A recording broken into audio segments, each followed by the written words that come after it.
Si vous ne faites pas cela, vous allez droit au désastre.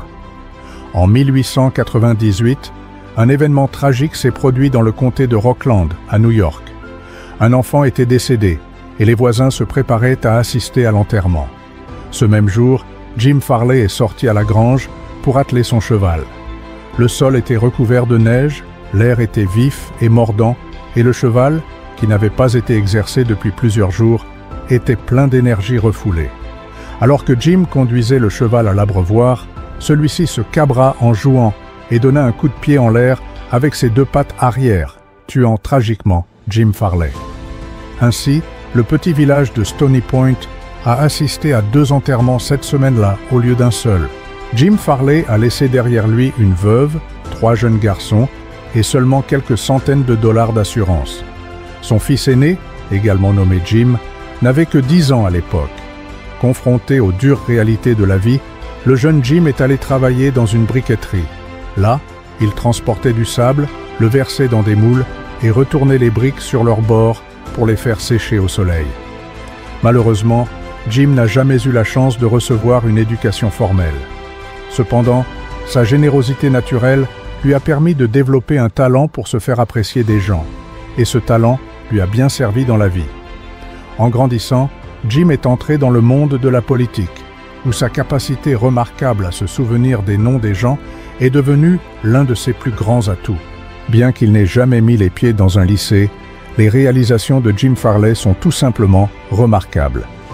À l'âge de 46 ans, il avait été honoré par 4 universités différentes et avait accédé au poste de président du Comité national démocrate et de directeur général des postes des États-Unis. Lors d'une interview, j'ai demandé à Jim Farley quel était le secret de son succès. Sa réponse ? Le travail acharné. J'ai souri et dit « Ne sois pas drôle ». Il m'a ensuite retourné la question, me demandant ce que je pensais être la raison de ses réalisations.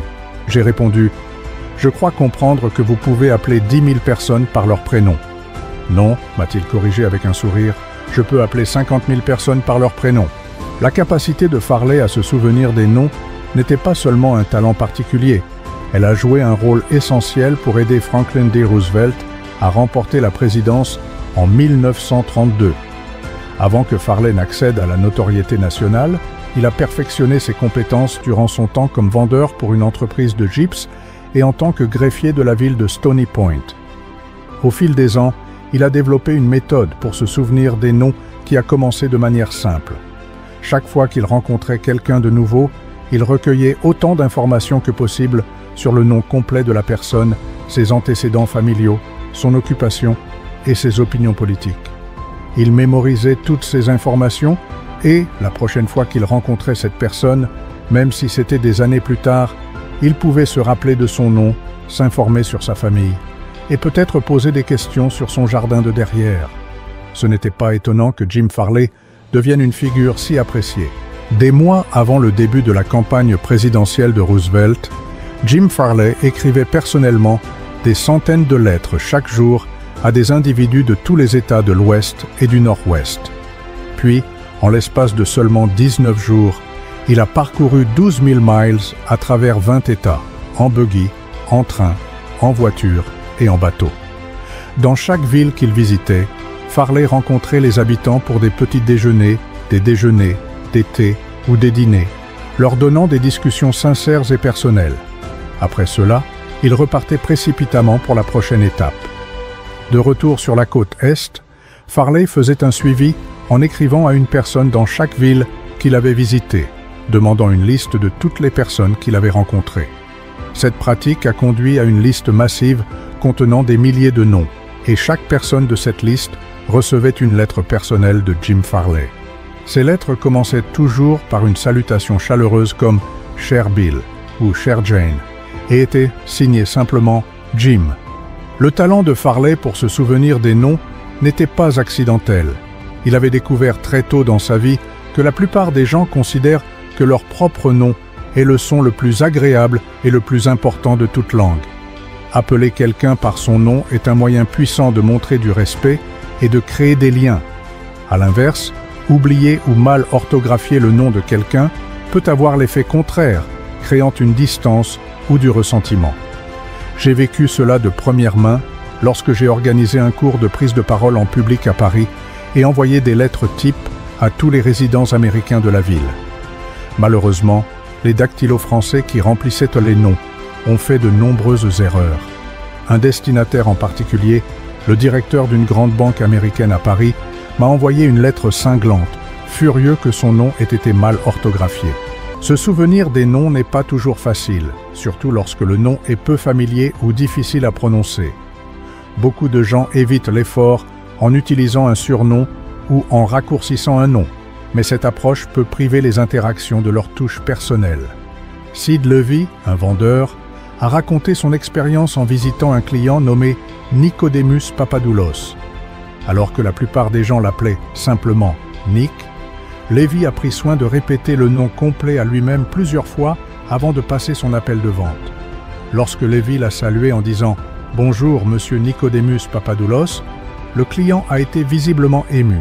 « En 15 ans dans ce pays, a-t-il dit, les larmes aux yeux, personne n'a jamais fait l'effort de m'appeler par mon vrai nom. » Ce même principe de l'utilisation des noms a été essentiel au succès d'Andrew Carnegie.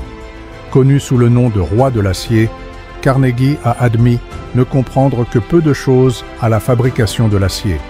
Au lieu de cela, sa fortune reposait sur ses compétences en gestion des personnes.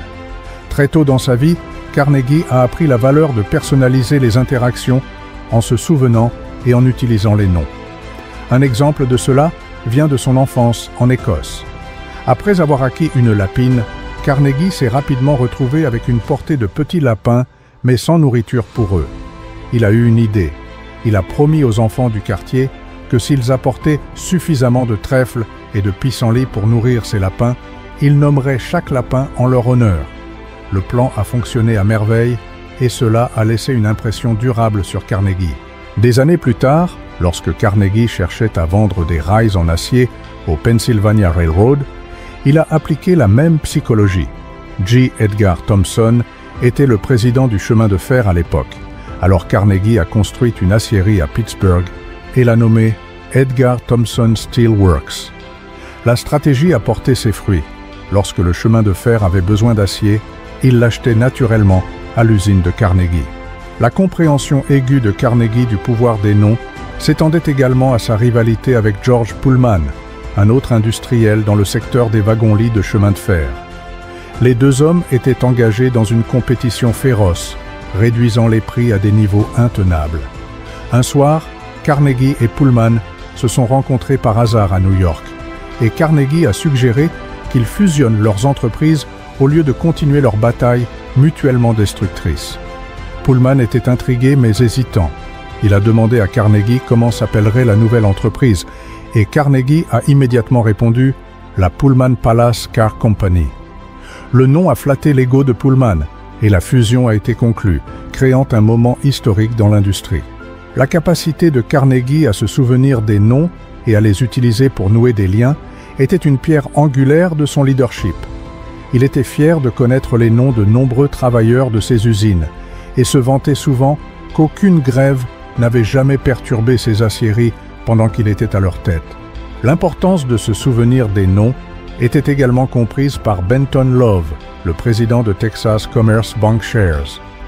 Love croyait que plus une entreprise devenait grande, plus elle avait tendance à devenir impersonnelle. Il voyait dans le fait de se souvenir des noms un moyen de contrer cette froideur. Un dirigeant qui dit qu'il ne se souvient pas des noms admet qu'il ne se souvient pas d'une partie importante de son entreprise, a remarqué Love. La magie des noms ne se limite pas au monde de l'entreprise. Karen Kirsech, une hôtesse de l'air de TWA, avait pris l'habitude d'apprendre et d'utiliser les noms de nombreux passagers pendant ses vols.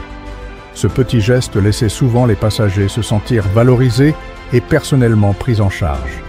Un client a même écrit à la compagnie aérienne disant « Vous me donnez l'impression que votre compagnie aérienne est devenue très personnalisée et cela compte pour moi. » Les gens vont souvent loin pour préserver leur nom pour la postérité.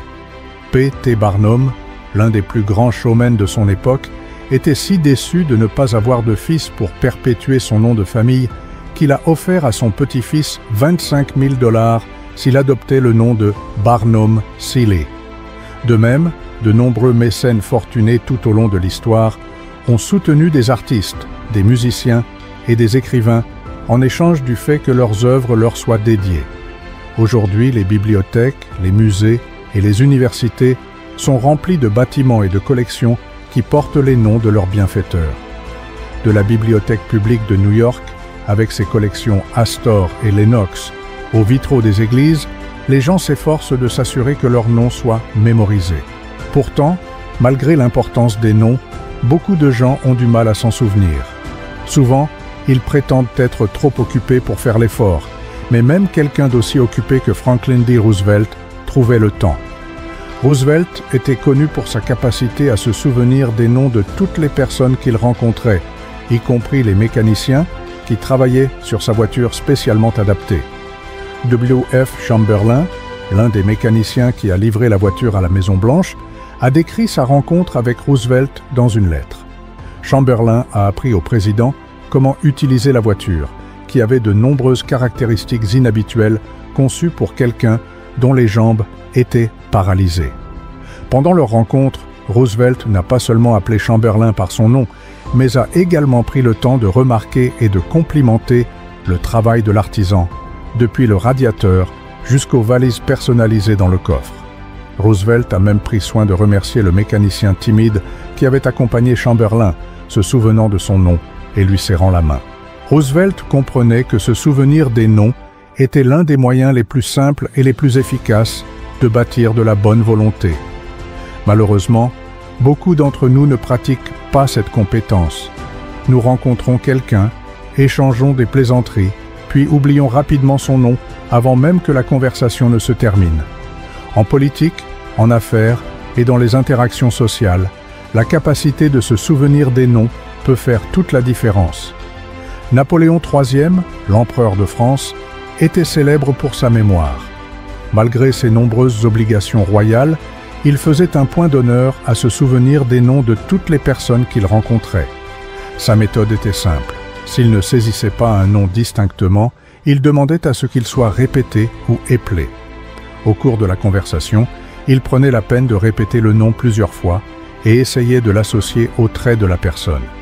Si la personne était particulièrement importante, Napoléon prenait encore plus de précautions.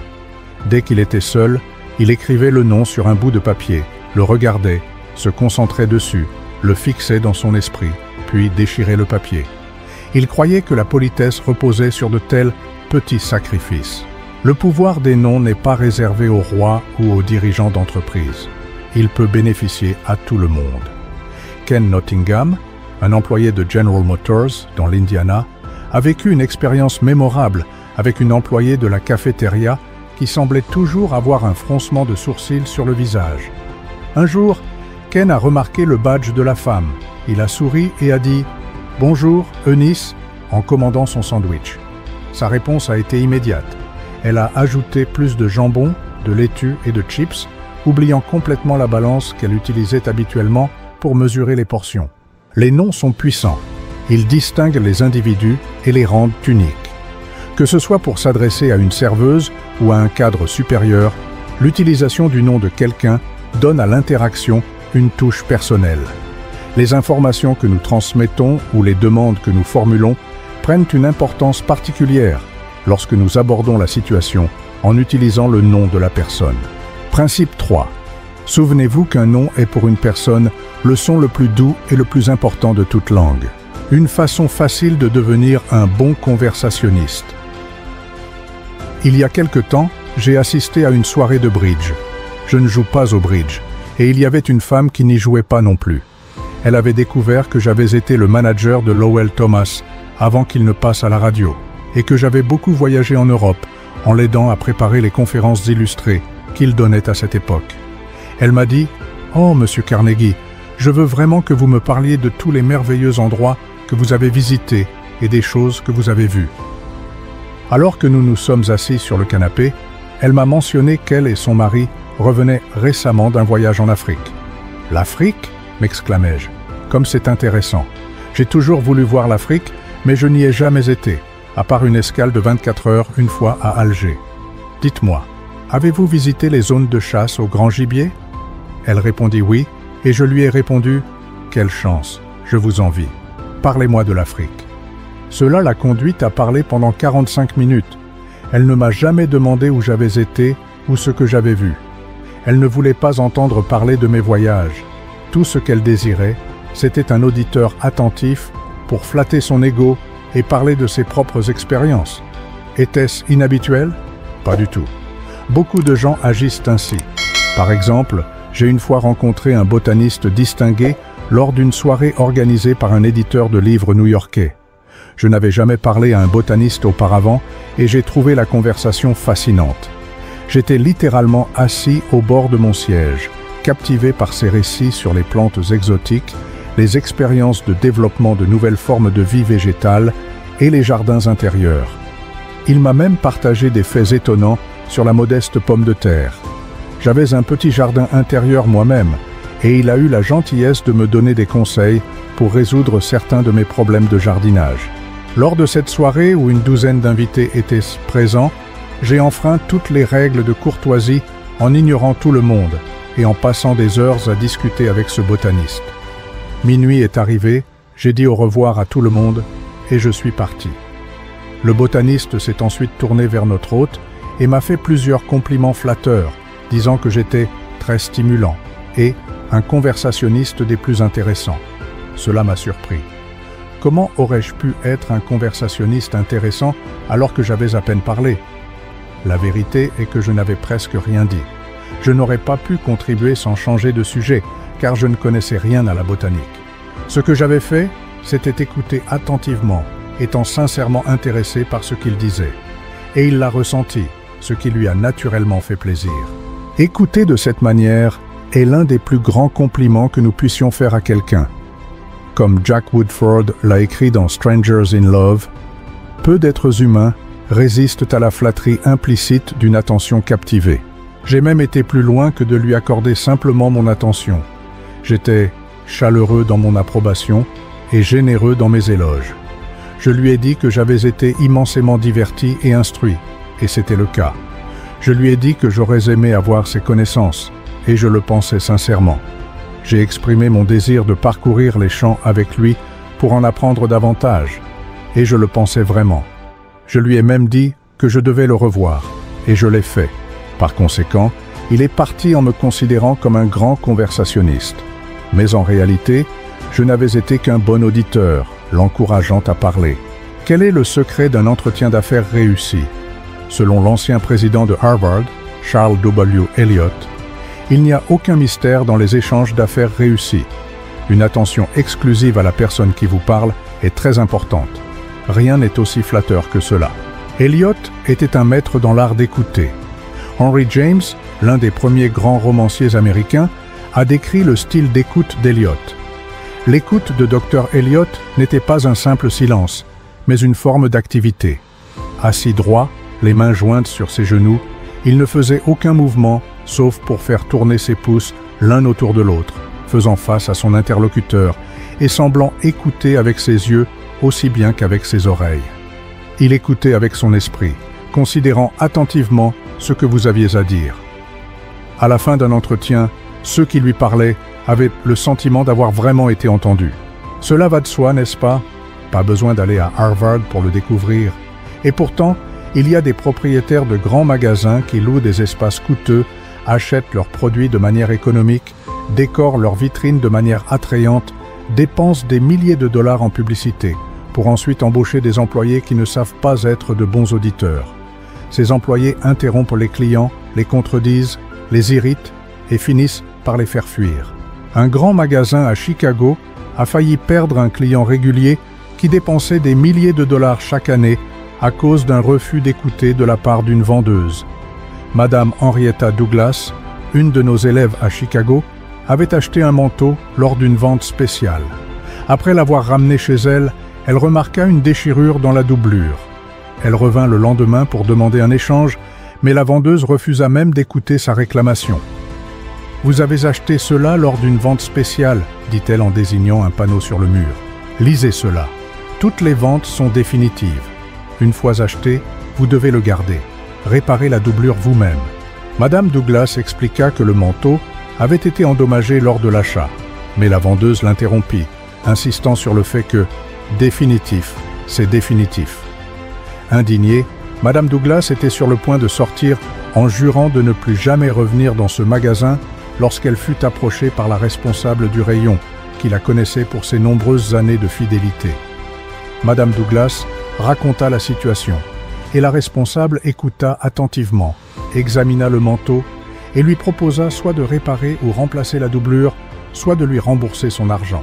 Quelle différence de traitement! Si cette responsable n'avait pas écouté, le magasin aurait perdu un client fidèle. Écouter est tout aussi important dans la vie familiale que dans le monde des affaires. Millie Esposito, une mère de Croton-on-Hudson, New York, avait pour habitude d'écouter attentivement chaque fois que ses enfants voulaient lui parler. Un soir, après une brève discussion avec son fils Robert, il lui dit « Maman, je sais que tu m'aimes beaucoup. » Touchée, elle lui demanda « Bien sûr que je t'aime beaucoup. Pourquoi en doutes-tu » Robert répondit « Je n'en doute pas, mais je le sais vraiment parce que chaque fois que je veux te parler de quelque chose, tu arrêtes ce que tu fais et tu m'écoutes. » Même les personnes les plus critiques peuvent être adoucies par un auditeur patient et sympathique. La compagnie de téléphone de New York a dû un jour faire face à un client notoire pour ses plaintes. Cet homme refusait de payer certains frais, insultait les représentants du service clientèle, écrivait des lettres aux journaux et déposait des plaintes auprès de la commission des services publics. Finalement, un dépanneur expérimenté fut envoyé pour s'occuper de lui. Ce dépanneur écouta attentivement, permettant au client de déverser sa colère. Il ne se disputa pas ni n'interrompit. Après plusieurs visites, durant lesquelles le dépanneur écouta simplement et compatit, le client commença à s'adoucir. Lors de la 4e visite, le problème fut réglé et le client paya ses factures en totalité, retirant même ses plaintes. Ce que cet homme cherchait n'était pas la justice, mais un sentiment d'importance. Une fois qu'il se sentit écouté, ses griefs disparurent. Il y a des années, un client en colère est entré dans le bureau de Julian F. Detmer, fondateur de la Detmer Woolen Company, furieux à propos d'une petite dette. Il déclara qu'il ne paierait pas la facture et qu'il ne ferait plus jamais affaire avec la compagnie Detmer. Detmer écouta patiemment, laissant le client s'exprimer. Lorsque le client eut terminé, Detmer le remercia d'avoir soulevé le problème et lui assura que la facture serait annulée. Surpris par cette réponse, la colère du client se dissipa et il finit par passer une commande encore plus importante qu'avant.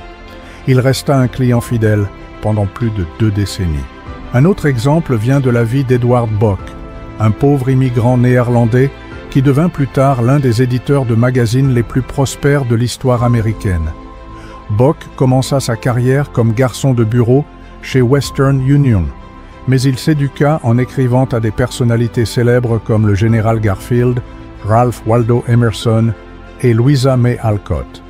Il écouta leurs histoires, posa des questions réfléchies et bâtit des relations qui façonnèrent sa vie. Isaac F. Marcosson, un journaliste ayant interviewé des centaines de célébrités, observa que de nombreuses personnes échouent à faire bonne impression parce qu'elles n'écoutent pas attentivement. Elles sont tellement concentrées sur ce qu'elles vont dire ensuite qu'elles n'écoutent pas vraiment l'autre personne. Même Abraham Lincoln, durant les heures les plus sombres de la guerre civile, fit appel à un vieil ami de confiance pour qu'il vienne à Washington. Lincoln parla pendant des heures de ses plans pour libérer les esclaves, mais il ne demanda jamais l'avis de son ami. Il avait simplement besoin d'un auditeur sympathique pour clarifier ses pensées. L'un des plus grands auditeurs des temps modernes était Sigmund Freud. Un homme qui rencontra Freud fut frappé par son attention concentrée. Freud écoutait si intensément que l'homme se sentait vraiment compris, même lorsqu'il s'exprimait mal. Si vous voulez éloigner les gens, ignorez-les, interrompez-les et parlez uniquement de vous. Mais si vous voulez être un bon conversationniste, soyez un auditeur attentif. Posez des questions que les autres prendront plaisir à répondre et encouragez-les à parler d'eux-mêmes. Rappelez-vous, les gens sont bien plus intéressés par leurs propres problèmes que par les vôtres. Un mal de dents importe plus à une personne que la famine à l'autre bout du monde. Principe 4. Soyez un bon auditeur. Encouragez les autres à parler d'eux-mêmes. Comment intéresser les gens? Toute personne ayant été invitée par Theodore Roosevelt était étonnée par l'étendue et la variété de ses connaissances. Qu'il s'agisse d'un cow-boy, d'un rough rider, d'un politicien new-yorkais ou d'un diplomate, Roosevelt semblait toujours savoir de quoi parler. Comment y parvenait-il? La réponse est simple. Chaque fois que Roosevelt attendait un invité, il restait éveillé tard la nuit précédente pour lire sur des sujets qui intéressaient son visiteur. Roosevelt comprenait, comme tous les grands leaders, que le meilleur moyen de se connecter avec quelqu'un est de parler de ce qui lui tient le plus à cœur. Le chaleureux William Lyon Phelps, essayiste et professeur de littérature à Yale, a appris cette leçon très tôt dans sa vie. Quand j'avais 8 ans, je passais un week-end chez ma tante Libby Linsley dans sa maison de Stratford sur le Housatonic, écrit-il dans son essai sur la nature humaine. Un soir, un homme d'âge moyen est venu et après quelques politesses échangées avec ma tante, il s'est tourné vers moi. À cette époque, j'étais très passionné par les bateaux et le visiteur a parlé du sujet d'une manière qui me paraissait particulièrement intéressante. Après son départ, j'ai parlé de lui avec enthousiasme à ma tante. Ma tante m'a alors informé qu'il était avocat à New York et qu'il ne s'intéressait pas du tout aux bateaux.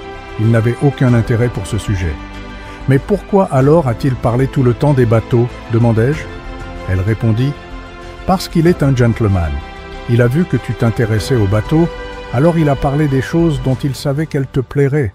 Il s'est montré agréable. » Phelps conclut « Je n'ai jamais oublié cette remarque de ma tante. » En écrivant ce chapitre, j'ai sous les yeux une lettre d'Edward L. Shalif, un homme impliqué dans le travail des Boy Scouts. « Un jour, j'ai eu besoin d'un service, » écrivit M. Shalif. Un grand jamboree scout allait avoir lieu en Europe, et je voulais que le président de l'une des plus grandes entreprises américaines paie les frais de voyage pour l'un de mes garçons. Juste avant d'aller le voir, j'ai appris que cet homme avait rédigé un chèque d'1 million de dollars, et qu'après l'avoir annulé, il l'avait encadré. Alors, la première chose que j'ai faite en entrant dans son bureau fut de demander à voir le chèque. Un chèque d'1 million de dollars. Je lui ai dit que je n'avais jamais connu quelqu'un ayant écrit un tel chèque et que je voulais dire à mes garçons que j'en avais vu un. Il fut ravi de me le montrer et je l'ai admiré. Je lui ai demandé de m'expliquer comment il avait été rédigé. Remarquez que M. Shalif n'a pas commencé par parler des Boy Scouts, du Jamboree en Europe ou du service qu'il souhaitait. Au lieu de cela, il a parlé en fonction des intérêts de l'autre homme. Le résultat ? L'homme d'affaires finit par lui demander « Au fait, de quoi vouliez-vous me parler ?» M. Shalif lui a expliqué et à sa grande surprise, l'homme d'affaires accepta non seulement de financer le voyage d'un garçon, mais aussi celui de 5 garçons et de M. Shalif lui-même. Il leur donna une lettre de crédit pour 1 000 $ et les encouragea à rester en Europe pendant 7 semaines. Il les rencontra même à Paris et leur fit visiter la ville. Depuis lors, cet homme a donné des emplois à certains des garçons dont les familles étaient dans le besoin, et il reste actif dans leur groupe. Shalif conclut « Si je n'avais pas découvert ce qui l'intéressait et ne l'avais pas d'abord réchauffé, je doute que je l'aurais trouvé aussi accessible. » 5e. Cette technique est-elle utile dans le domaine des affaires? Prenons l'exemple de Henry J. Duvernois, de Duvemoy & Sons, une entreprise de boulangerie en gros à New York. Monsieur Duvernois avait passé 4 ans à essayer de vendre du pain à un certain hôtel de New York. Il appelait le gérant chaque semaine, assistait aux mêmes événements sociaux et avait même pris des chambres dans l'hôtel pour essayer de décrocher l'affaire. Mais il échouait toujours. Puis, après avoir étudié les relations humaines, Monsieur Duvernois décida de changer de stratégie. Il apprit que le gérant de l'hôtel appartenait à une société d'exécutifs hôteliers appelée les Hotel Greeters of America. Non seulement le gérant en faisait partie, mais son enthousiasme l'avait amené à en devenir le président, ainsi que celui des Greeters internationaux. La prochaine fois que Duvernois le rencontra, il entama une conversation sur les Greeters. Quelle réponse! Le gérant parla pendant une demi-heure des Greeters avec une voix pleine d'enthousiasme. Il était clair que cette organisation n'était pas seulement un passe-temps, c'était la passion de sa vie. Duvernois ne parla pas de pain pendant cette conversation. Quelques jours plus tard, l'intendant de l'hôtel appela Duvernois pour lui demander des échantillons et des prix. « Je ne sais pas ce que vous lui avez fait, dit l'intendant, mais il est maintenant totalement convaincu par vous. En y repensant, M. Duvernois réalisa qu'après des années à essayer de décrocher l'affaire du gérant, ce n'est que lorsqu'il prit enfin le temps de comprendre les véritables intérêts de l'homme qu'il réussit à percer. Une histoire similaire nous vient d'Edward E. Harriman de Hagerstown, Maryland.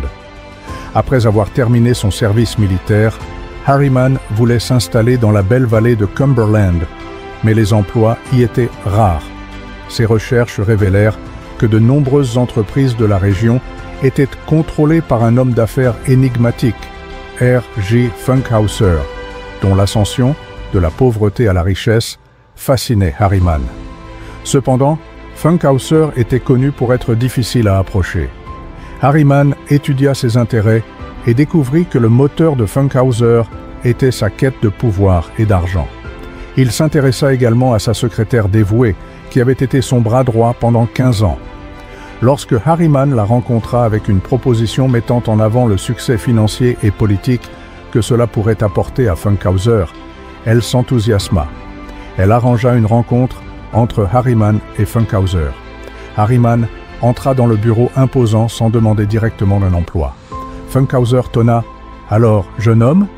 Harriman répondit « Je pense que je peux vous faire gagner de l'argent. » Funkhauser se leva, l'invita à s'asseoir, et les deux hommes discutèrent des idées d'Harriman. Funkhauser l'engagea sur le champ. Pendant plus de 20 ans, Harriman prospéra sous la direction de Funkhauser, et tous deux réussirent. La leçon est claire. Parler en fonction des intérêts de l'autre personne profite à tous. Howard Z. Herzig, un leader dans le domaine de la communication des employés, a toujours suivi ce principe. Lorsqu'on lui a demandé quelle récompense il avait tiré de cette approche, M. Herzig répondit que chaque personne lui avait offert une récompense différente, mais que, de manière générale, le plus grand bénéfice était que chaque conversation avait enrichi sa vie. Principe 5. Parler en fonction des intérêts de l'autre personne. Comment faire en sorte que les gens vous apprécient instantanément? J'attendais dans la file pour enregistrer une lettre à la poste, à l'angle de la 33e rue et de l'avenue 8e à New York. En attendant, j'ai remarqué que le préposé semblait s'ennuyer avec les tâches monotones de peser des enveloppes, distribuer des timbres, rendre la monnaie et émettre des reçus. La même routine année après année. Alors je me suis dit, je vais essayer de faire en sorte que ce préposé m'apprécie. Évidemment, pour qu'il m'aime, je dois dire quelque chose de gentil, mais pas sur moi, sur lui à la place. Je me suis alors demandé, qu'est-ce que je peux honnêtement admirer chez lui? Parfois, cette question peut être difficile à répondre, surtout avec des étrangers. Mais dans ce cas, la réponse est venue facilement. J'ai immédiatement remarqué quelque chose chez lui que j'admirais vraiment. Alors qu'il pesait mon enveloppe, je lui ai dit avec enthousiasme « J'aimerais vraiment avoir une chevelure comme la vôtre ». Le préposé a levé les yeux, à moitié surpris, mais son visage s'est bientôt illuminé d'un large sourire. « Eh bien, elle n'est plus aussi belle qu'avant », a-t-il répondu modestement. Je l'ai assuré que, bien qu'elle ait peut-être perdu une partie de sa splendeur d'antan, elle restait néanmoins magnifique. Il était clairement ravi. Nous avons échangé quelques mots plaisants, et avant de partir, il m'a dit « Beaucoup de gens ont admiré mes cheveux. Je peux imaginer que cette personne est allée déjeuner ce jour-là en flottant sur un petit nuage. Je parie qu'il est rentré chez lui ce soir-là et qu'il a parlé à sa femme du compliment. Je parie qu'il s'est regardé dans le miroir et s'est dit « C'est vraiment une belle chevelure ». J'ai raconté cette histoire en public une fois, et après avoir terminé, un homme m'a demandé « Qu'est-ce que vous essayez de lui obtenir ?» Ce que j'essayais de lui obtenir, si nous sommes tellement égoïstes que nous ne pouvons pas diffuser un peu de bonheur ou offrir une reconnaissance honnête sans attendre quelque chose en retour, nous sommes voués à l'échec. Oui, je voulais quelque chose de cet homme, mais c'était quelque chose d'inestimable. Je voulais ressentir la satisfaction d'avoir fait quelque chose pour lui sans rien attendre en retour. Ce sentiment, la joie de rendre quelqu'un heureux, reste avec vous longtemps après que le moment soit passé. Il y a une loi essentielle dans la conduite humaine. Faites toujours en sorte que l'autre personne se sente importante. John Dewey a noté un jour que le désir d'être important est le plus profond des désirs de la nature humaine. William James a dit « le principe le plus profond de la nature humaine est le besoin d'être apprécié. Ce désir de se sentir important est ce qui différencie les humains des animaux. C'est cette impulsion qui a conduit à la civilisation elle-même. Les philosophes ont spéculé sur les règles des relations humaines pendant des milliers d'années, et de toutes ces spéculations, une seule précepte a résisté à l'épreuve du temps. Ce n'est pas nouveau, c'est aussi vieux que l'histoire. Zoroastre l'a enseigné à ses disciples en Perse il y a 2500 ans. Confucius l'a prêché en Chine il y a 24 siècles.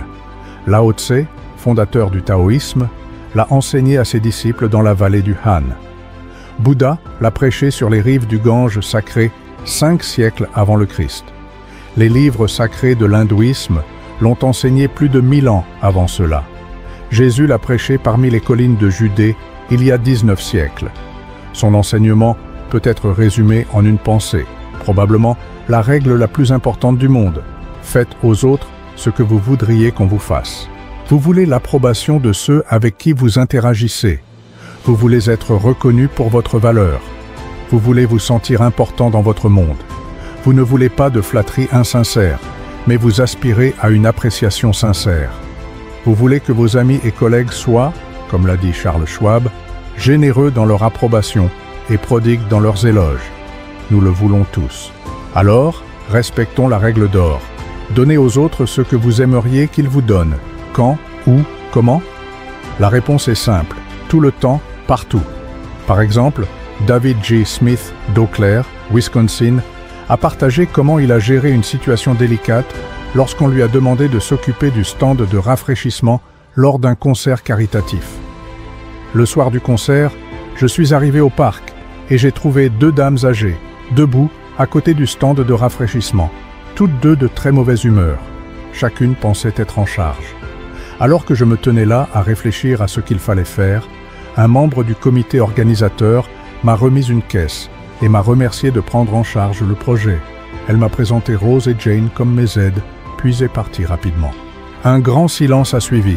Réalisant que la caisse symbolisait une certaine autorité, je l'ai donnée à Rose en lui expliquant que je ne pourrais peut-être pas bien gérer l'argent et que je me sentirais mieux si elle s'en occupait. J'ai ensuite suggéré à Jane de montrer aux 2 adolescents affectés au rafraîchissement comment utiliser la machine à soda, et je lui ai demandé de se charger de cette partie du projet. Cette soirée s'est déroulée sans accroc, avec Rose comptant joyeusement l'argent, Jane supervisant les adolescents et moi profitant du concert. 10. Vous n'avez pas besoin d'attendre d'être ambassadeur en France ou président d'un comité pour utiliser cette philosophie de l'appréciation. Cela fonctionne presque tous les jours.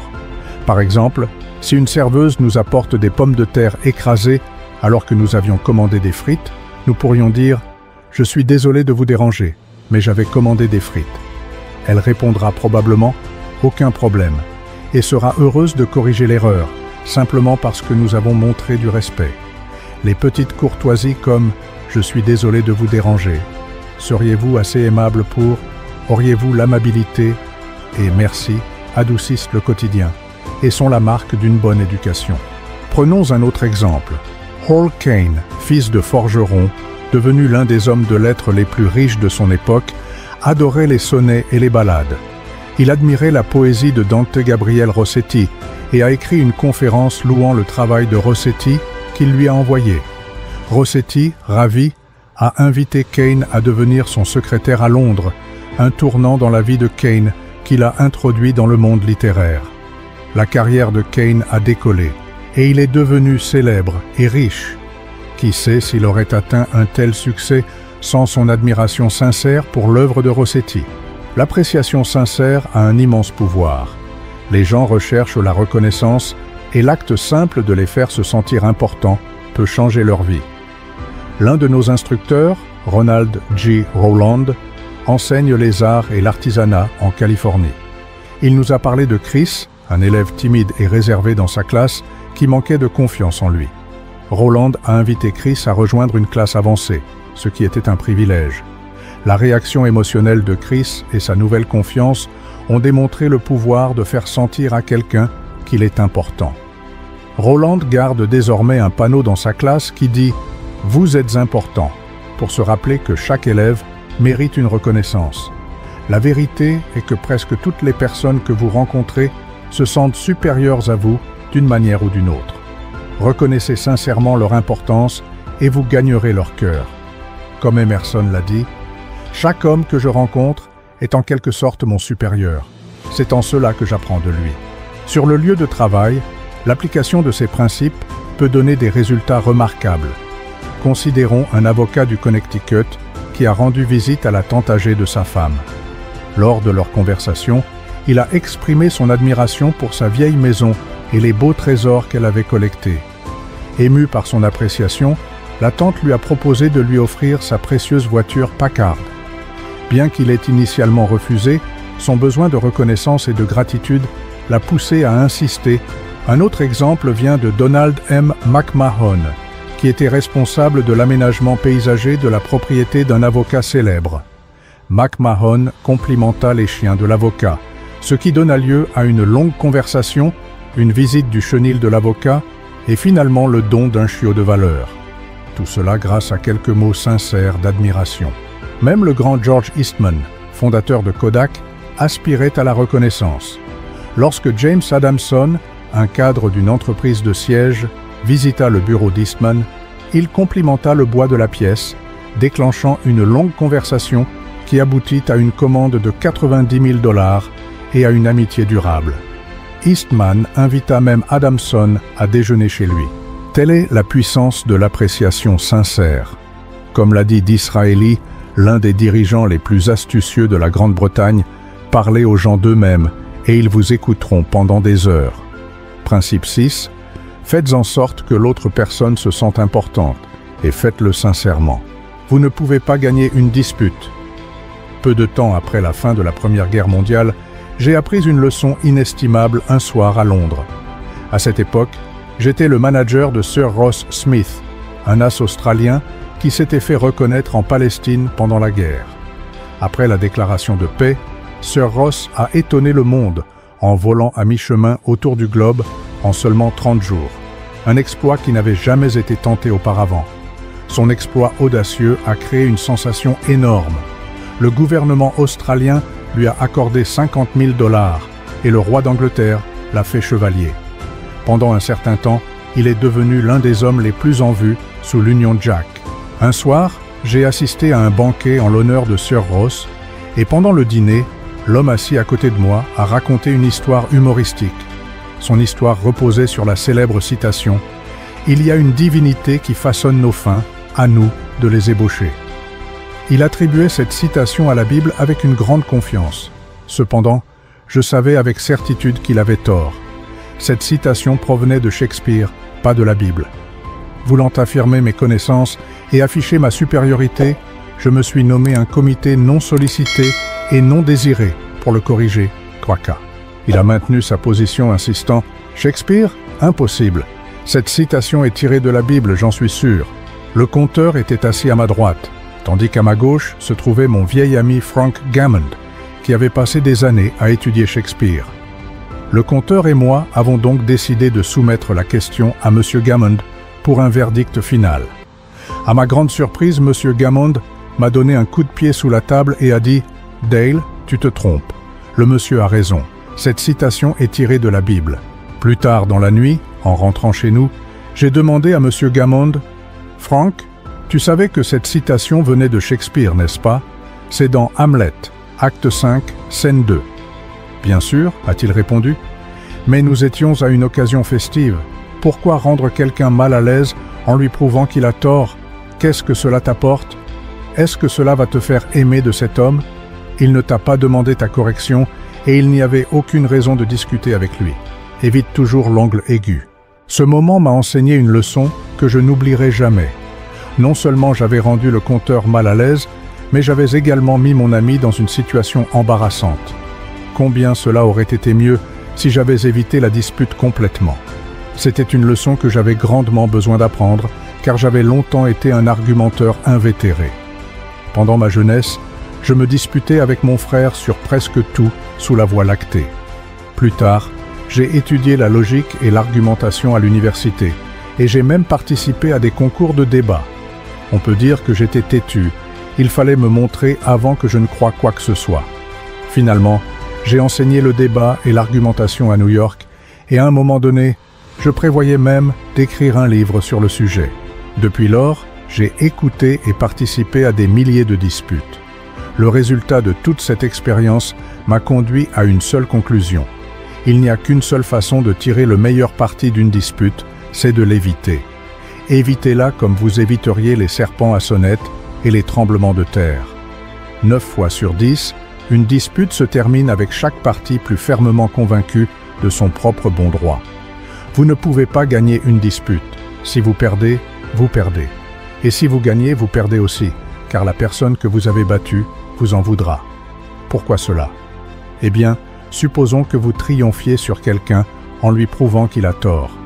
Vous vous sentirez peut-être bien, mais comment l'autre personne se sentira-t-elle? Vous l'avez fait se sentir inférieur, vous avez blessé son orgueil et causé du ressentiment.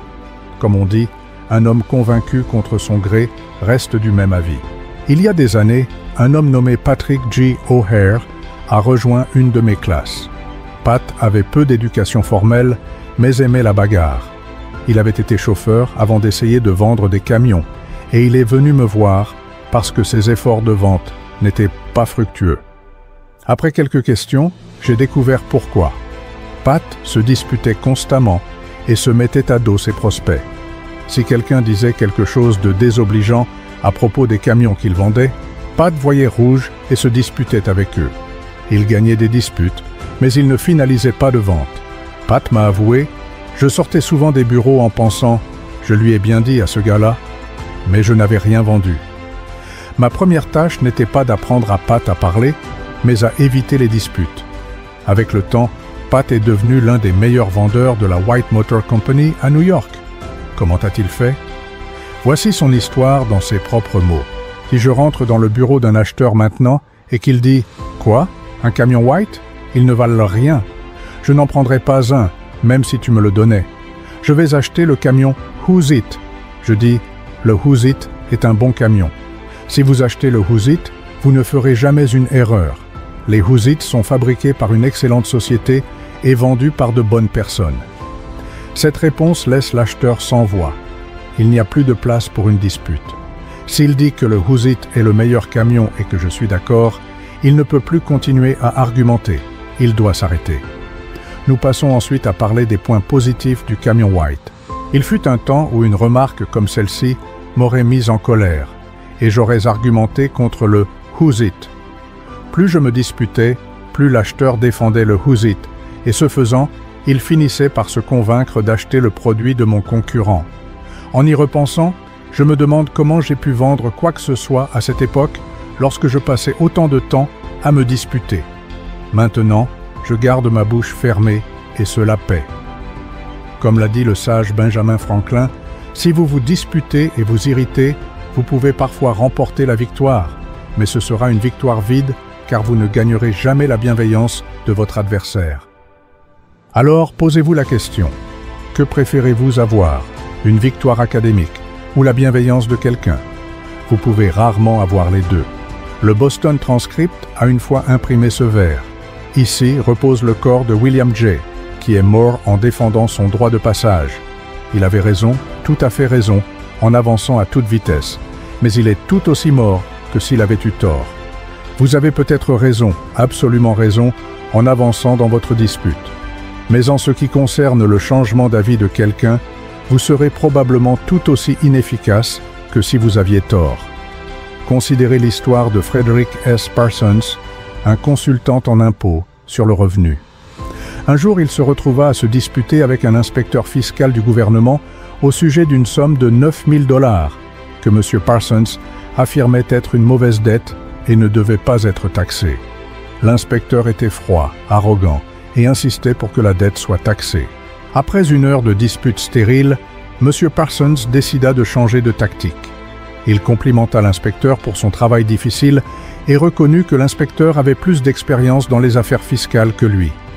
Ce changement d'approche fit adoucir l'inspecteur. Il commença à raconter des histoires sur son travail et évoqua même ses enfants. Finalement, l'inspecteur revint sur sa décision et accepta de laisser la déclaration fiscale telle qu'elle avait été déposée. Que s'était-il passé? L'inspecteur avait voulu se sentir important, et une fois que M. Parsons l'avait reconnu, la dispute disparut. L'inspecteur devint une personne sympathique et compréhensive. Comme l'a dit sagement Bouddha, la haine n'est jamais vaincue par la haine, mais par l'amour. De même, une incompréhension n'est jamais résolue par une dispute, mais par la diplomatie, la tactique, et un effort pour comprendre le point de vue de l'autre. Le président Lincoln a une fois réprimandé un jeune officier pour s'être livré à une controverse violente. Il a dit « Aucun homme qui cherche à tirer le meilleur de lui-même ne peut se permettre de perdre du temps dans des querelles personnelles. Mieux vaut céder le passage à un chien que d'être mordu en contestant pour avoir raison. » Dans un article publié dans Bits and Peace, plusieurs suggestions ont été proposées pour éviter que les désaccords ne se transforment en disputes. Accueillez le désaccord. Si un point auquel vous n'aviez pas pensé est soulevé, soyez reconnaissant. Les désaccords peuvent être des occasions de croissance. Méfiance envers votre première réaction instinctive. Notre première réaction dans une situation désagréable est souvent défensive. Soyez prudent et calme, car votre première réaction pourrait ne pas être la meilleure. Contrôlez votre tempérament. On peut mesurer la taille d'une personne à ce qui la met en colère. Écoutez d'abord. Donnez aux autres la chance de parler et de finir leurs pensées. Ne résistez pas, ne défendez pas, ne débattez pas. Cela ne fait que construire des murs au lieu de ponts. Cherchez des domaines d'accord. Une fois que vous avez écouté, concentrez-vous d'abord sur les points sur lesquels vous êtes d'accord avant d'aborder les différences. Admettez vos erreurs quand c'est approprié. Reconnaissez vos erreurs et excusez-vous, ce qui peut désarmer la défensive. Promettez de considérer les idées de votre adversaire. Acceptez de réfléchir à leurs points attentivement. Cela vous donne du temps pour réfléchir sans vous précipiter dans le désaccord. Remerciez sincèrement votre adversaire pour son intérêt. Ceux qui prennent le temps de vous contredire s'intéressent suffisamment pour s'engager, alors traitez-les comme des alliés. Différez l'action. Suggérez de prendre du temps pour réfléchir à la situation, permettant aux deux parties de se calmer et de reconsidérer. Le ténor d'opéra Jan Peerce, qui avait été marié pendant près de 50 ans, a un jour partagé le secret de son mariage durable. « Ma femme et moi avons fait un pacte il y a longtemps et nous l'avons respecté tout au long des années. Quand l'un de nous crie, l'autre écoute. Quand les deux crient, il n'y a pas de communication, juste du bruit et de mauvaises vibrations. » Principe 1. La seule façon de tirer le meilleur parti d'une dispute est de l'éviter. Une manière certaine de se faire des ennemis est comment l'éviter. Lorsque Theodore Roosevelt était à la Maison-Blanche, il a confessé que s'il pouvait avoir raison 75% du temps, il atteindrait le sommet de ses attentes.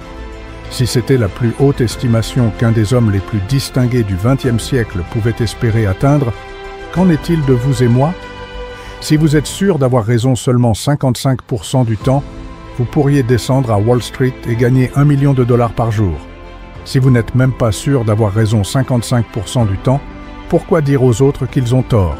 Vous pouvez dire aux gens qu'ils ont tort, non seulement par des mots, mais aussi par un regard, un ton de voix ou un geste. Et quand vous le faites, cela les incite-t-il à être d'accord avec vous? Jamais. Car dire à quelqu'un qu'il a tort attaque directement son intelligence, son jugement, sa fierté et son respect de soi, le rendant plus enclin à se défendre. Vous pourriez présenter la logique la plus impeccable, comme Platon ou Emmanuel Kant, mais cela ne changera pas leurs esprits si vous avez blessé leurs sentiments. Ne commencez jamais par dire « je vais vous prouver que vous avez tort ». Cette approche est nuisible, car elle revient à dire « je suis plus intelligent que vous et je vais vous montrer en quoi vous avez tort ».